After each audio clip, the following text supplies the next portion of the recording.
Di nuovo in studio per parlare di un vero e proprio paradosso economico. Non manca solo la manodopera, soprattutto in alcuni settori, ne stiamo parlando tanto in questi giorni, ma mancano anche corsisti e studenti in quei corsi, tra l'altro, che danno un posto assicurato. È uno degli allarmi lanciati in questi giorni nel corso della settimana della sostenibilità dagli industriali trevigiani.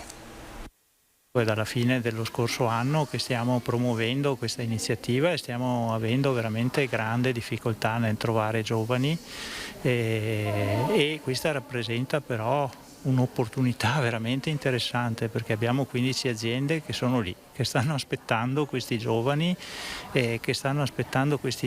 per inserirli, quindi con una prospettiva di inserimento vero e proprio. Ci sono 15 aziende della Marca alle prese con i problemi della transizione ecologica che aspettano tecnici per la sostenibilità, ma da mesi non si riesce a partire con il corso, 150 ore in aula, 480 di tirocinio. Non ci sono infatti partecipanti minimi richiesti dalle regole del Fondo Sociale Europeo gestito dalla Regione. È questo uno dei tanti paradossi del momento segnalati da Assindustria Veneto Centro al termine della settimana di studi proprio sulla sostenibilità che si è svolta al Sant'Artemio con relatori provenienti dal mondo accademico, produttivo e istituzionale. Insomma, non c'è solo la carenza di manodopera, il problema sta a monte. A declinare l'invito sono spesso diplomati e laureati. La motivazione principale che adducono per non investire del loro tempo in un'iniziativa di questo genere è quella in qualche modo di essere già pronti, di sapere già. E questo appunto crea questa difficoltà, questa mancata voglia di andare a vedere effettivamente se quello che già sanno può essere utile per le imprese. Si è chiusa quindi con un appello agli studenti la prima edizione della settimana voluta dagli industriali per parlare di economia green, nuovi prodotti e processi. Al Sant'Artemio c'è stato spazio anche per alcuni prototipi innovativi, scarti che diventano oggetti di moda e design, alcuni già industrializzati da fabbriche del territorio. Ritorniamo adesso a Silea per parlare però di politica in vista delle amministrative di giugno. A Silea infatti Fratelli d'Italia corre in solitaria con il candidato sindaco che è Pierantonio Tono Conte. Manca meno di un mese alle elezioni amministrative. A Silea Fratelli d'Italia correrà in solitaria. Il candidato sindaco è Pierantonio Conte, fresco di politica. Una squadra tutta nuova, a cominciare da me che non sono un novizio, ho appena iniziato a fare politica e abbiamo deciso attraverso Guido Bertolazzi ed altri amici di creare prima il circolo Fratelli d'Italia a Silea e adesso mi hanno dato la fiducia alla mia assemblea di candidarmi sindaco al comune di Silea. Ambiente, viabilità e sicurezza sono i temi principe sui quali punta il partito della Meloni. La rivalutazione e la riqualificazione dell'ambiente meraviglioso dove viviamo, Silea e Sile, poi il recupero dei vecchi manufatti esistenti e la viabilità e problemi di polizia. Alla domanda quali siano le prime 3 cose che farebbe nel caso diventasse sindaco Pierantonio Conte non ha dubbi. Rivalutazione dell'ambiente, recupero dei vecchi immobili sicuramente e migliorare la viabilità. Non dimentichiamo la sicurezza, termina il candidato sindaco di Fratelli d'Italia. Sicuramente è uno degli aspetti che contiamo di migliorare, soprattutto in un momento come quello che stiamo vivendo. Fra l'altro il comune ha la necessità di avere un potenziamento dell'organico della polizia locale. Mancano agenti che, speriamo, termina il candidato di Fratelli d'Italia, possono arrivare quanto prima. Rimaniamo in zona per parlare del Festival Culturale Antropica che ha colorato con i suoi murales la restiera lungo il Sile. Festival che non ci sarà più dopo 7 edizioni, lo annuncia l'organizzazione. Pochi finanziamenti e progettualità. Si chiude. Antropica fa un passo indietro, non ci sarà più. Sì, abbiamo deciso dopo 7 edizioni di fermarci qui. Arte e murales in restiera sono destinati a scomparire. A darne notizia lo stesso Michele Zappia, presidente dell'associazione La Pulperia e organizzatore del Festival Culturale Antropica. I pochi fondi e la mancanza di progettualità non ci permettono di continuare la nostra opera. C'era una mancanza, a parte la mancanza di fondi, perché i fondi non bastavano neanche per coprire le spese della pittura, ad esempio. Poi, a parte quello, abbiamo riscontrato una mancanza di una progettualità condivisa e siccome gli sforzi appunto sono notevoli, se non c'è una prospettiva di crescita, a un certo punto uno deve fare due conti e decide di mollare. Antropica era nata con un nobile scopo: valorizzare il paesaggio urbano e donare alla città una specie di galleria d'arte lungo il Sile. Cosa poteva diventare la Restera secondo voi? L'arte e la cultura generano ricchezza umana, sociale, culturale, ma anche economica. Noi abbiamo riqualificato la Restera in questi anni, abbiamo contribuito a rendere un pezzo di Treviso più bello. Il nostro sogno era sempre stato quello di creare un museo a cielo aperto lungo tutto il Sile e noi crediamo che un museo a cielo aperto lungo tutto il Sile sarebbe un vanto per la regione e sarebbe anche un progetto che porterebbe a un aumento del benessere non solo artistico-culturale ma anche economico, perché porterebbe un indotto turistico e via di seguito. Oltre ai finanziamenti però mancava anche una progettualità comune. Questo ha portato alla rinuncia definitiva con Ferma Zappia. La novità, totalmente inaspettata, ha creato rammarico al primo cittadino Mario Conte.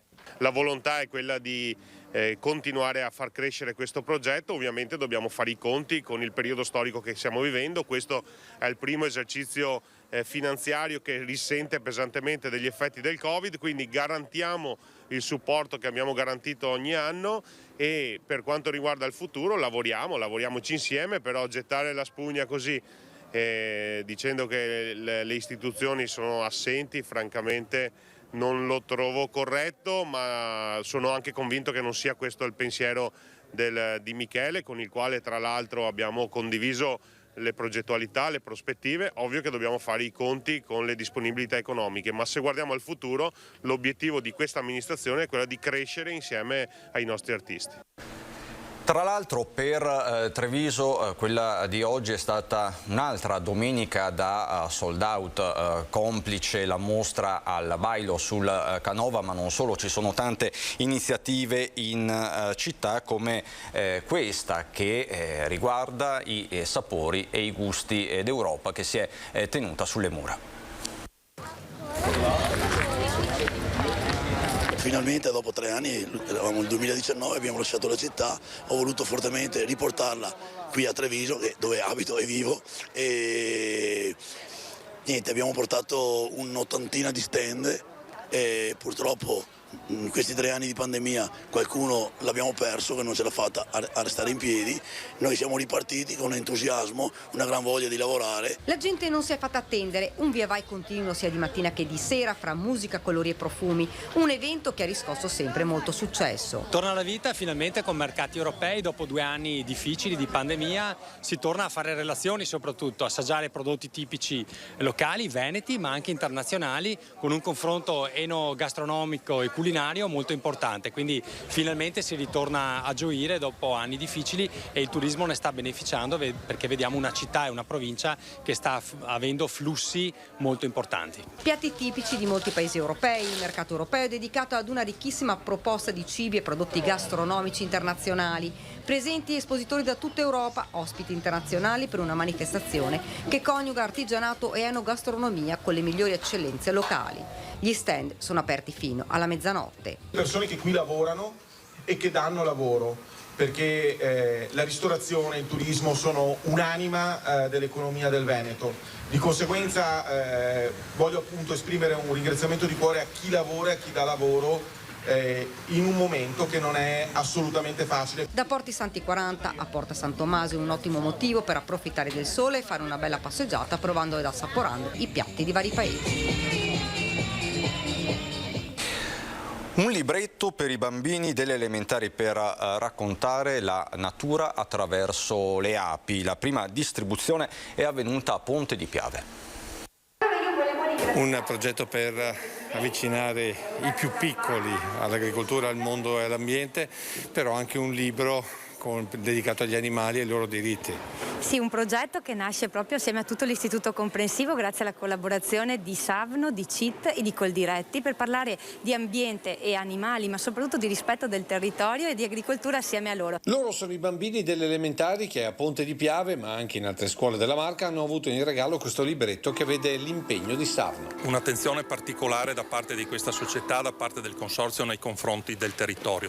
Attenzione che non vuol dire solo cercare di ottimizzare il servizio di raccolta rifiuti, ma anche essere promotori di iniziative di educazione ambientale come quella che abbiamo avuto questa mattina a Ponte di Piave. Io credo sia doveroso insegnare ai bambini quanto importante sia la terra, il rispetto dell'ambiente e fare tutto quello che serve per preservare in maniera intelligente quello che ci vive, quello che ci gira attorno. Un libro ma anche un percorso didattico per preparare le donne e gli uomini di domani. Qui c'è terreno fertile, i bambini sono sicuramente delle spugne che assorbono quello che c'è di positivo e di negativo. Noi dobbiamo mandare messaggi assolutamente costruttivi e credo che queste iniziative siano assolutamente molto molto importanti da fare per far capire ai bambini ma anche alle famiglie stesse che il territorio dove ci viviamo e perciò il rispetto deve essere doveroso e primario.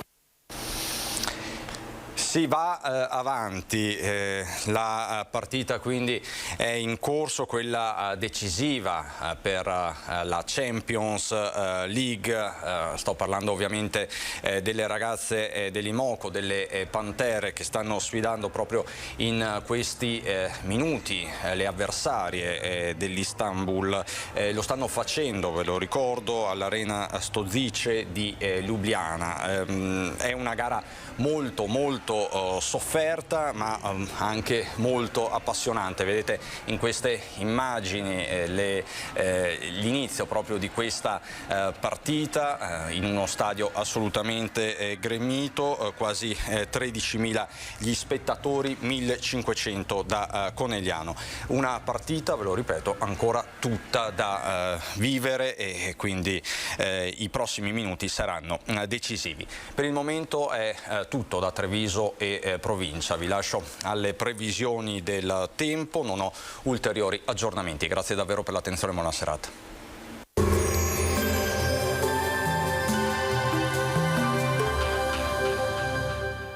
Entra nel mondo Lolato. Da oltre 40 anni un team di professionisti per migliorare la qualità della tua vita. Centro del piede con servizi di podologia, laboratorio per la produzione di plantari e calzature su misura. Bentrovati al meteo. È ancora l'anticiclone a comandare il tempo in questo inizio di settimana.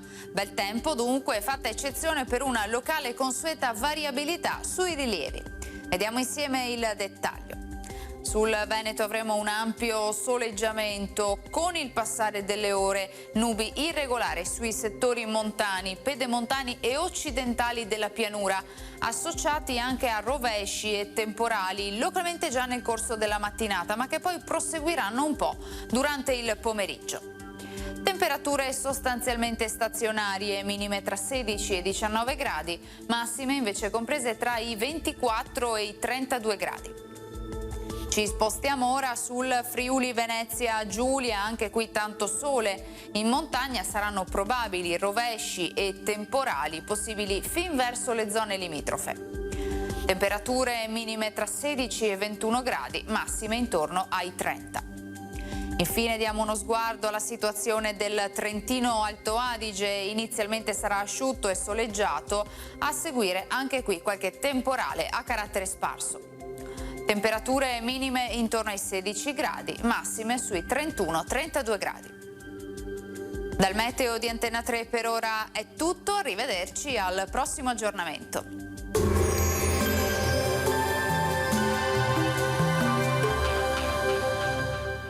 Busti, tutori e protesi di arto personalizzati. Ortopedia e sanitaria Lolato. A Treviso e Montebelluna. Lolato, soluzioni per star bene.